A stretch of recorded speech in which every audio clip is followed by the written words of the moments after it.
இன்னைக்கு ரெசார்ட்டுக்கு inspection officer வராரு போல. இதுவரை நம்ம ரெசார்ட்டை அவர் இன்ஸ்பெக்ஷன் பண்ணதுல 10க்கு 5 கூட தாண்டினது இல்லைன்னு சொன்னதும் ரியா ஷாக் ஆகுறா.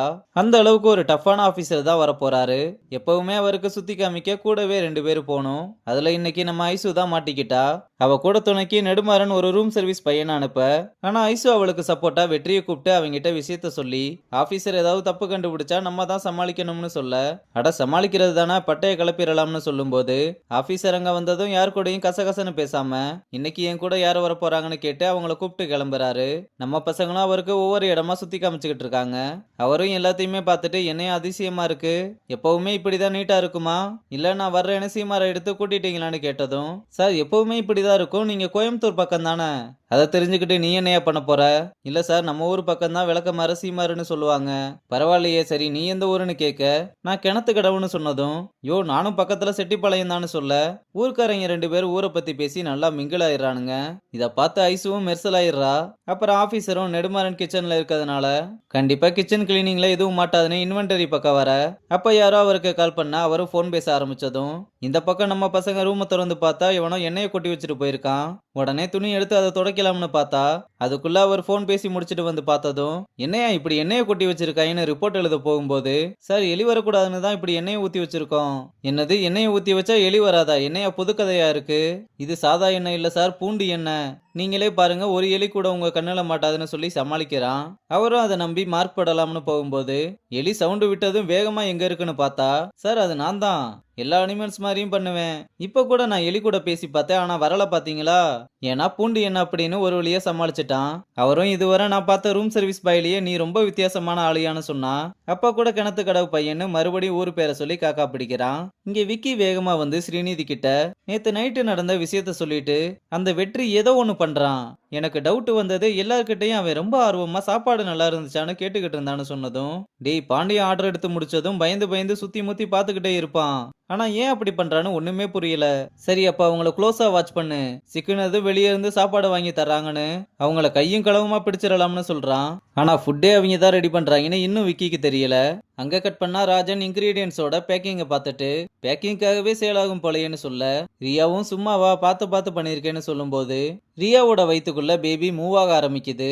இத ராஜன் கிட்ட சொன்னதும் அவன் ரொம்ப சந்தோஷப்படுறான். ஆனா ரியா தீபக் என் கூட இருந்திருக்கணும்னு ரொம்ப ஃபீல் பண்ணி அழுக ஆரம்பிக்கிறா.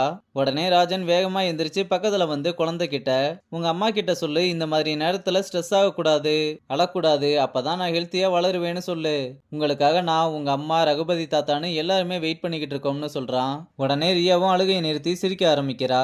அப்புறம் ஆபீசரும் எல்லா ரிப்போர்ட்டையும் போட்டு முடிச்சிட்டு, பரவாயில்ல இதுவரை வாங்காத பர்ஃபார்மன்ஸ் 71 தாண்டி இருக்கீங்கன்னு சொன்னதும் ரியாவும் ராஜனும் ரொம்பவே சந்தோஷப்படுறாங்க. அப்ப ரியா ராஜன் கிட்ட ஸ்கோர் பார்க்கலாமான்னு கேளுடான்னு சொல்ல, அபிஷியல் ரிப்போர்ட் வர வர காட்ட மாட்டாங்க, தேவையில்லாம கேட்டு திட்டு வாங்க வேணாம்னு சொல்றான். இத பார்த்து நம்ம வெற்றியும் மார்க்கை நாங்க பார்க்கலாமான்னு கேட்டதும் அவரும் சிரிச்சுக்கிட்டே கொடுக்க ராஜன் மிரண்டு போறான். அப்புறம் அவங்களும் மார்க்கை வாங்கி பார்த்து சந்தோஷப்படுறாங்க. ஆபீசரும் இந்த ரூம் சர்வீஸ் பையன் என்ன ரொம்பவே நல்லா ஹேண்டில் பண்ணான், இவனை வச்சுதான் சர்வீஸ்க்கு 9 out of 10 கொடுத்திருக்கேன், டோட்டல் ஆவரேஜ் 71 தாண்டினதுக்கு இவனும் ஒரு ரீசன் சொல்லிட்டு அபிஷியல் ரிப்போர்ட் இன்னும் 5 நாள்ல வந்துரும்னு சொல்லிட்டு போறாரு.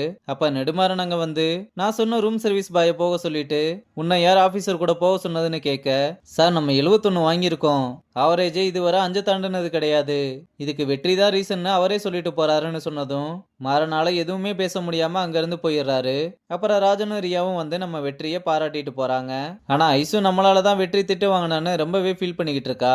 அப்புறம் நெடுமாறனும் விடாம அவன் பின்னாடியே வந்து, என்ன வேலைக்கு வந்தையோ அதை மட்டும் பாரு, எல்லாத்துக்கும் ஒரு தகுதி இருக்கு, உன் லிமிட்டை நீ கிராஸ் பண்ணும்போது அதனால வர பிரச்சனையும் ஃபேஸ் பண்ண தயாரா இருக்கணும், ஆனா அந்த பிரச்சனை நீ நினைக்கிற மாதிரி சாதாரண பிரச்சனையா இருக்காது, அது எப்பவும் உன் ஞாபகத்துல இருக்கட்டும், மறுபடியும் ஹிஸ்டரியை ரிப்பீட் பண்ண வச்சிடாதன்னு, உங்க அப்பாவுக்கு என்ன நடந்துச்சோ அதுதான்டா உனக்கும் நடக்கும்னு வெளியே சொல்லாம வான் பண்ணிட்டு போறான்.